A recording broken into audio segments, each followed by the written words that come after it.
Hello, everyone. Welcome back to another episode of Public Voices. I'm Nicole, and I'm here with my co host, Doug.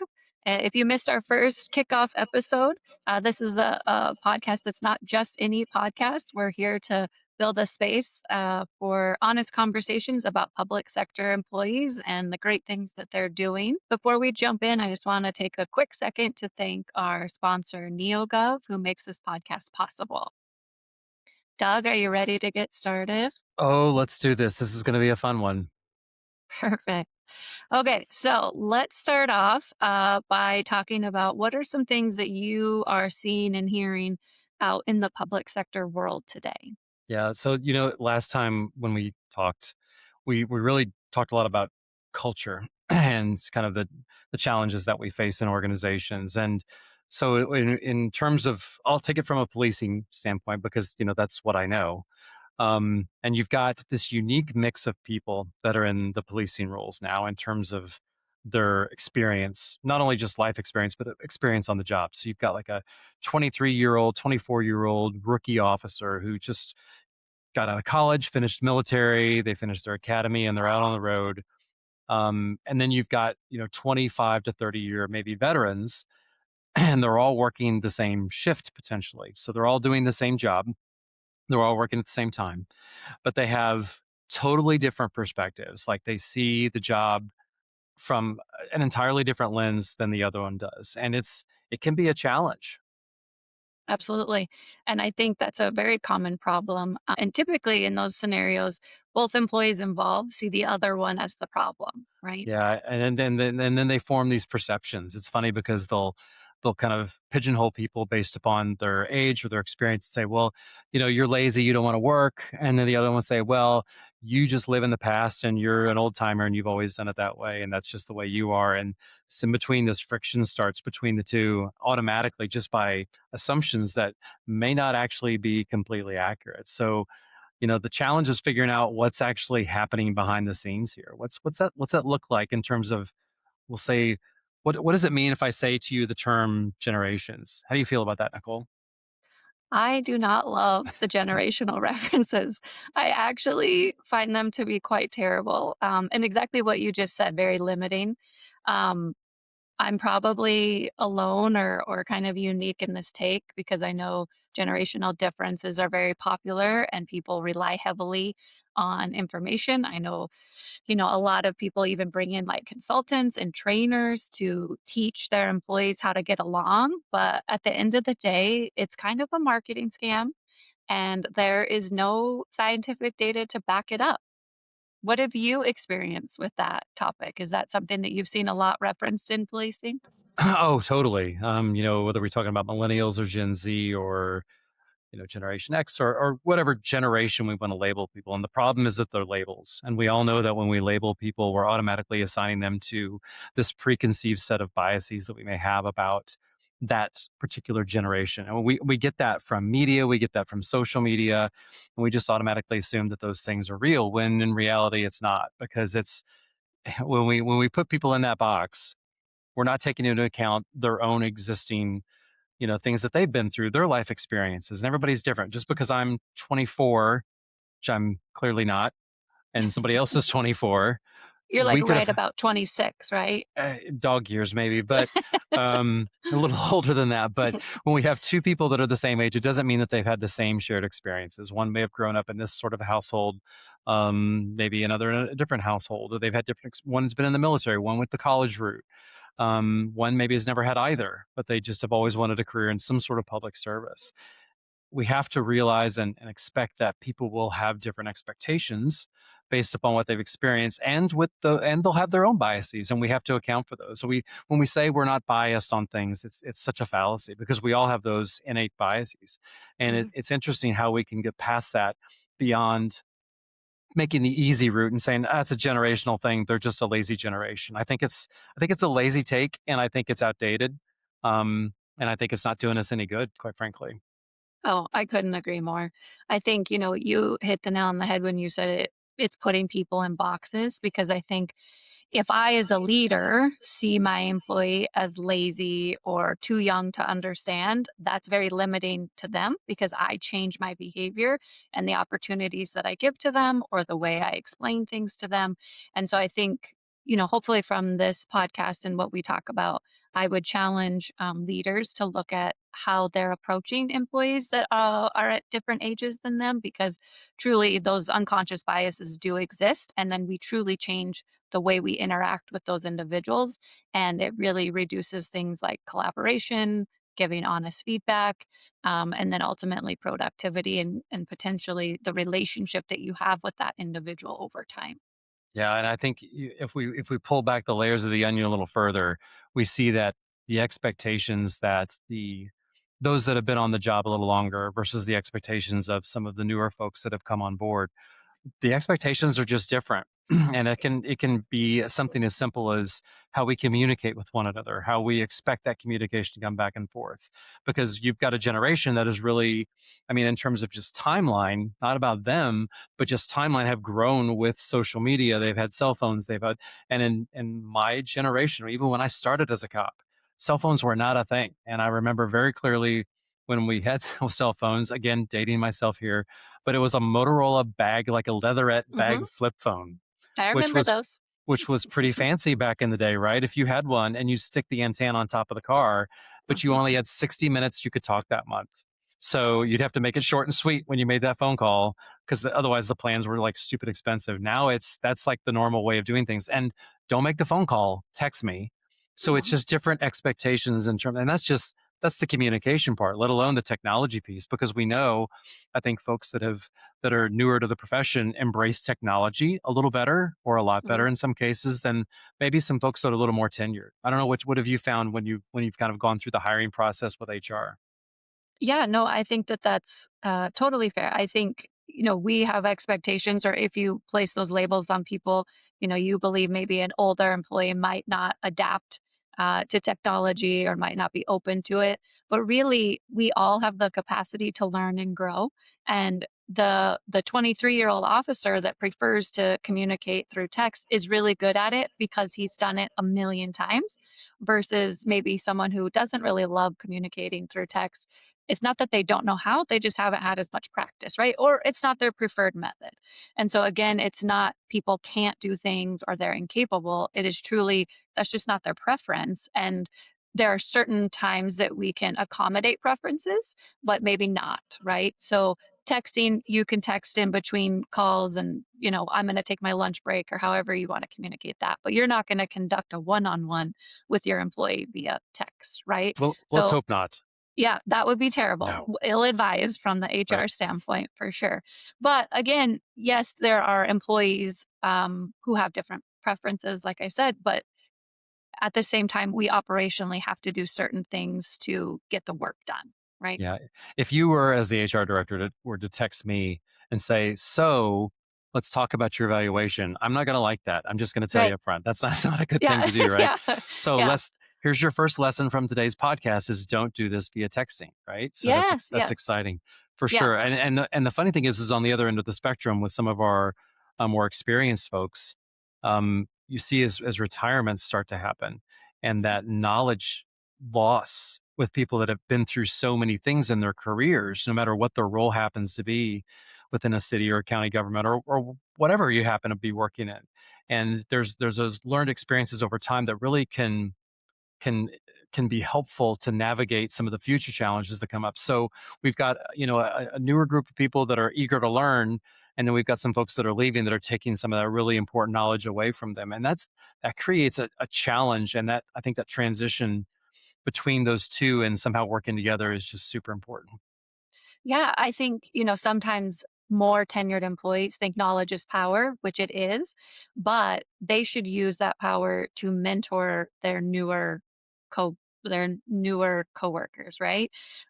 Sometimes I've seen in work groups where employees that have been there a long time hold all of their knowledge and they hoard it and they don't share it. And that's not beneficial to anyone and really can be harmful in the long run when that person eventually leaves because all of that knowledge is now gone with them. If we go back to, your example of the young 23-year-old and the more senior officer, I think it's also an interesting perspective if you were to ask that senior officer, what were you like when you first started, right? What were you excited about? You probably had an entirely different vision of how your career would go. You had more energy, you were less cynical. A lot has changed during your time here. And so maybe look at it from that perspective of what wisdom can you share with this new person, so they don't burn out or they don't leave too early, that they kind of slowly pace their career. Yeah, that's a and I'm laughing because I think back, I obviously start to go back in my career and remember when I was a rookie officer and I was so excited to come to work. And I would, if my sergeant were to call me on my day off to say, hey, I need you to come in and work overtime because we have a shortage on staff. Before he Mhm. would even hang up with me, I would be changing out, getting ready to go in and just ready Yeah. to go because I just loved my job. Like Mhm. it was everything to me. It was so exciting and so fulfilling. But as time went on, my I think perspectives on things in terms of what motivated me the most were things that changed and evolved to kind of a higher level as to what that looked like, particularly through promotions. When I made first line supervisor, and when an officer, for example, goes from patrol officer to first line supervisor, first you're one of the gang as the officer, and then all of a sudden you're managing the same people that you just worked with, and it's this strange dichotomy that you have to very carefully walk and navigate. That is probably one of the most challenging things. And that as evolution continues, Mhm. when you make another role higher or you become a director like you have or a chief like I have, all those perspectives in between really, really do change and your priorities change with them. Mhm. Just because of lessons learned, Mhm. opportunities, your own personal priorities, Mhm. all those types of things really do add up. And maybe you've seen the same type of thing. Yeah, I think your example is perfect where you're a new officer, you're younger, you're eager to take that overtime and show up and bring value. And I think as you get older, which has nothing to do with the year you're born, but as you get older, like you said, your priorities change. Maybe you got married, maybe you had Mm. children. So you don't have as much time now to commit to overtime, or to be able to be the first one to respond to that big call. And I think that's what leaders need to be aware of is all of our employees have lives outside of work, and they're all uniquely different. And so how are we as leaders, paying attention to what's going on in our employees lives, and then also just acknowledging that? So how was your kid's soccer game? How did your best man speech go this weekend? And acknowledging them as a human, not saying, oh well, I know you were born in 2000, so that means you're a millennial, so I'm going to respond to you this way, or I'm going to treat you this way. It is, how does the human in front of you want to interact? How do they receive value? And how can you best show that to them? Yeah, and I think one of the best ways to really get in tune with people is from the folks that are at the frontline supervisor role. And I say that throughout any organization. For police side, I think one of the most, well, I want to back that up. I think the two most important roles in any police agency are the first line supervisor. Again, no matter sworn or professional staff, doesn't matter, or the FTO or field training officer, or the CTO, the communications training officer, or if you're in a correctional facility or jail, then the JTO, whomever is responsible for training the new person coming in to basically do the same job that they're doing. And I think that impact with them is so incredibly significant because you see people daily throughout the shifts that you work through. Look, as the HR director that like you were and the chief that I was, my responsibilities lie in meetings and emails and other types of things. And occasionally, almost cathartically, I would go out and do some patrol time or do a sit along in dispatch or a ride out with an officer or maybe even take some calls on patrol. Maybe if there was time for that, but I'm not there all the time. And so that frontline supervisor and that field training officer who is with those new recruits or the newer officers really have a unique opportunity to engage with the people, to do the exact things that you were talking about earlier, to get to know, you know, the relationships and what motivates them. And, maybe they're a dog person and maybe they like to take their Mhm. dog for runs, or maybe they're a hiker, or maybe they're a mountain biker, or whatever it happens to be. And then not only to understand and recognize those things that they're passionate about outside of the work that they're doing, but also to key in on it and to make noticed? Like, to your question, how was, like the one you said, like, how was your best man speech this weekend? You were in a wedding. How did it go? Well, those things kind of resonate because that, to me, if I'm the employee, I'm like, oh, you're paying attention, Mhm. and that makes it a little different. Yeah, and I think frontline 100% has the most impact on, employees. Just like you said, they have the ability to positively impact it and be a good mentor and share the knowledge. They also have the ability to set the tone and, maybe be really salty when they're sharing the information or explaining how someone should do their job, or maybe the way that they speak about the organization is not, in a positive light, and that will impact that employee for their career as well.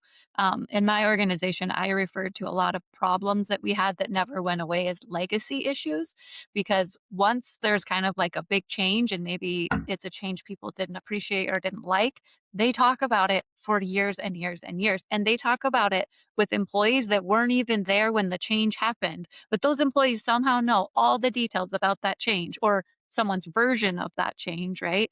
But it is so hard to overcome that because there's all these negative connotations with something, and how do you get rid of that, right? And so frontline supervisors really need to be mindful of the way that they're speaking, just in their tone, the words that they're using, and how they're delivering information to new hires. Oh, there's no doubt, and it's funny when you talk about empowering the frontline supervisors to do that. The problem is, guilty as charged here, is that sometimes we don't put the processes in place to give Mhm, those frontline managers, at whatever rank again, the tools to understand how to do that effectively. So we mhm, don't invest in them to in turn invest in the people that they're in charge of, supervising. So they feel, and with that, especially with technology these days, there's so many things they have to do. And on the policing side, we talk about the body cams, we talk about the digital evidence, we talk about checking reports. And that's not even going out on patrol to be with the officers while they're making these decisions to observe directly how they're doing. So that can be overwhelming. It can make them feel like they're just reacting to things, like they're just trying to catch up, they're just trying to keep their head above water, and that's difficult. So it's up to us as leaders within our organizations to really give them that support and that training. And I think there are several different points in terms of how do we make that as simple for them as possible. And we talked a little earlier about communication, but talk about the technology piece of what that looks like to you in terms of when you would have those types of rifts, what that might be a good way to navigate that. Yeah, I think, anytime there's a change, especially when it's a new tool and technology, I really took it from the approach of just having conversations with employees and saying, hey, this new technology is coming. What are you worried about? What do you think is going to go wrong?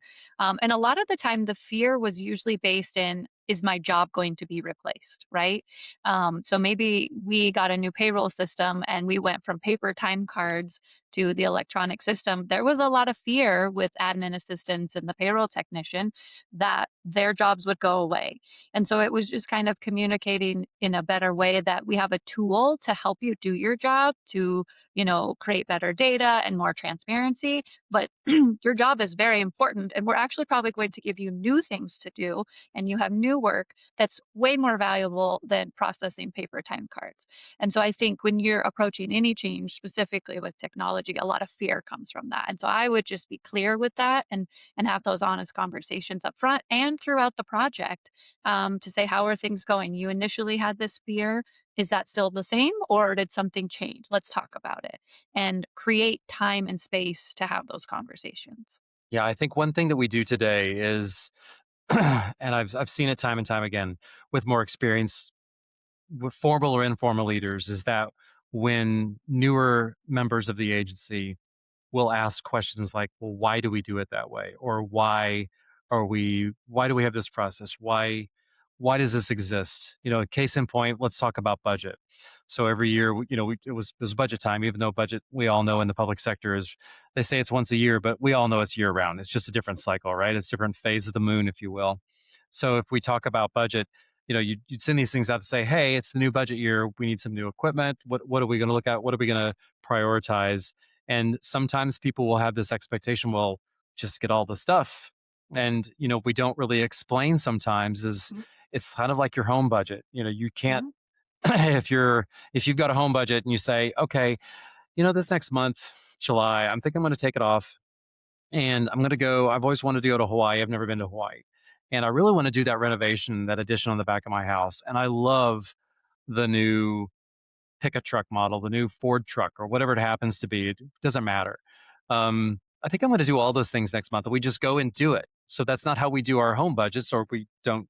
We do it once, and then Mhm, that's the last time we ever do that again, right?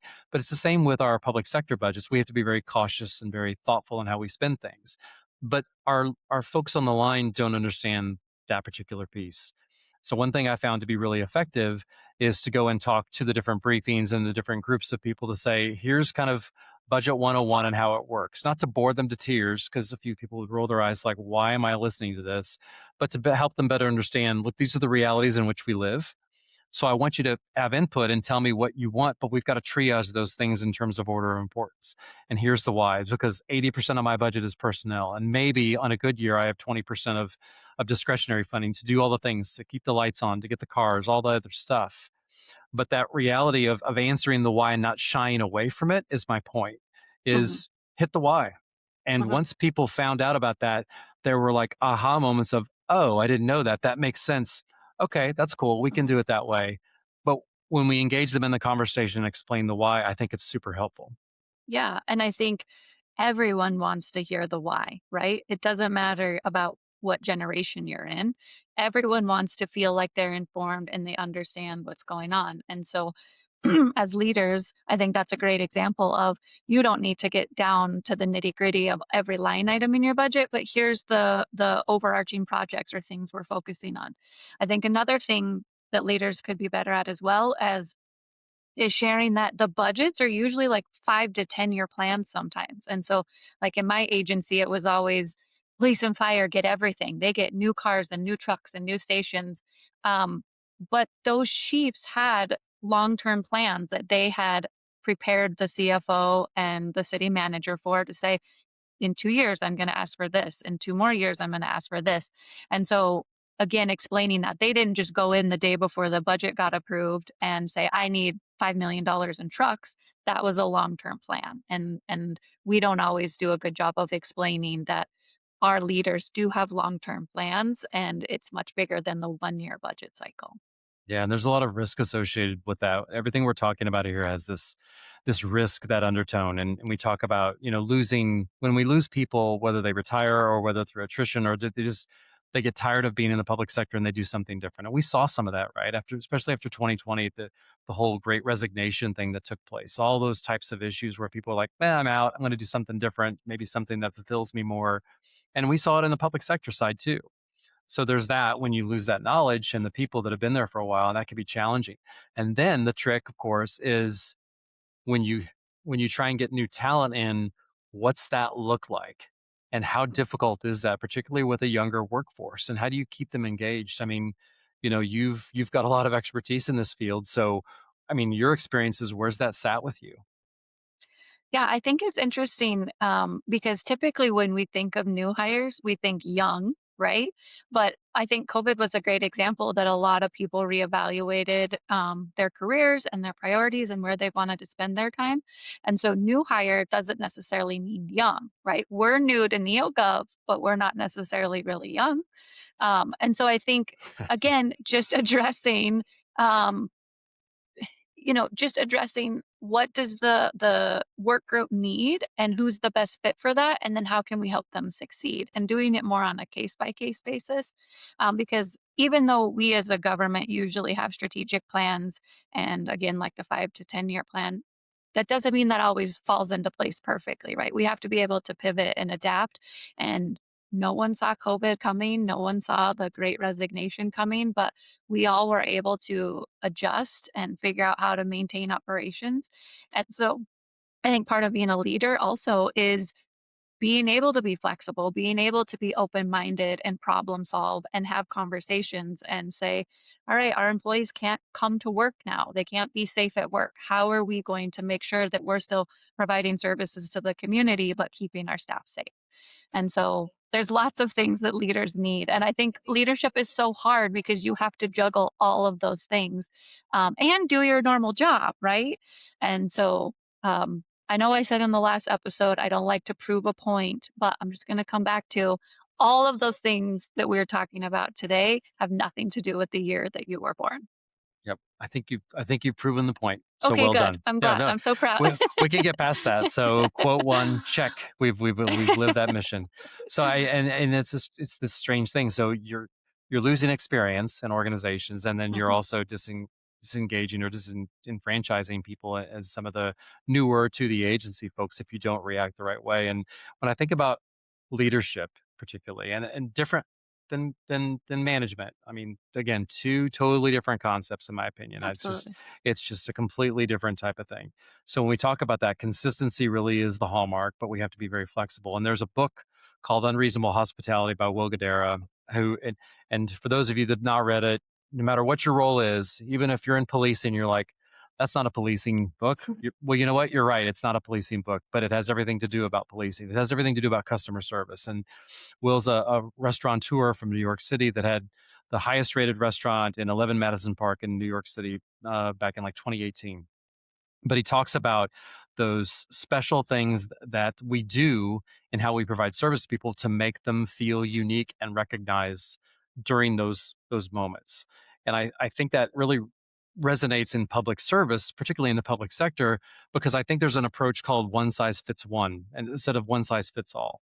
And we've talked about recognizing individuals for their own experiences, their past, what drives them, what motivates them, what they're passionate about, all those types of things. And when we take that from a leadership perspective and we bring that to people, and then we approach conversations that way.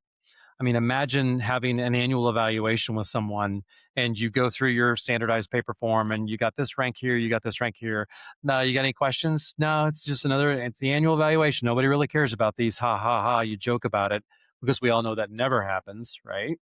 Mhm, Versus okay, this is kind of, how I've rated you this year. Let's talk about some of these things, but tell me where you want to go. Like what drives you? Where do you see mhm, yourself thriving here? If you could see yourself in an ideal situation here in 5 years, 10 years, what's that look like? And then how do we build a plan to get you there? Two separate conversations, mhm. totally separate conversations. One is much more meaningful than the other one. Yeah, and I think that really helps with retention, right? If we are paying attention to our employees and we understand what they value at work, what they value outside of work, we can do our best to kind of tailor their experience and help them learn and grow within their role. I recently had an employee that used to work for me reach out, or I texted her actually because she got a promotion and left the HR team. And she thanked me for allowing her to take a certification that was related to IT because she said that really helped her stand out in the candidate pool.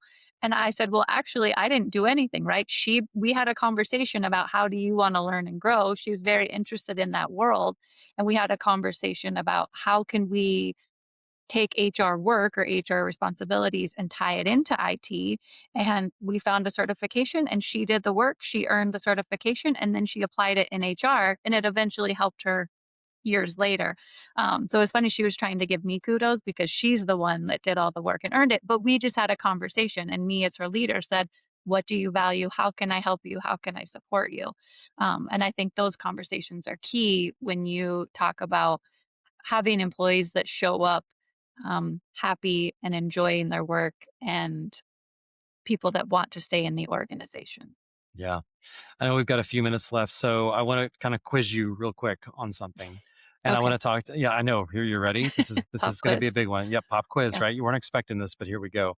So, how do you define and align expectations with the people that you lead? Like what does that look like for you? And what would you say are some best practices you've seen in Yeah. terms of aligning those expectations on their work and your relationship with them as a supervisor or as a leader ultimately? Yeah, no, I think that's a great question.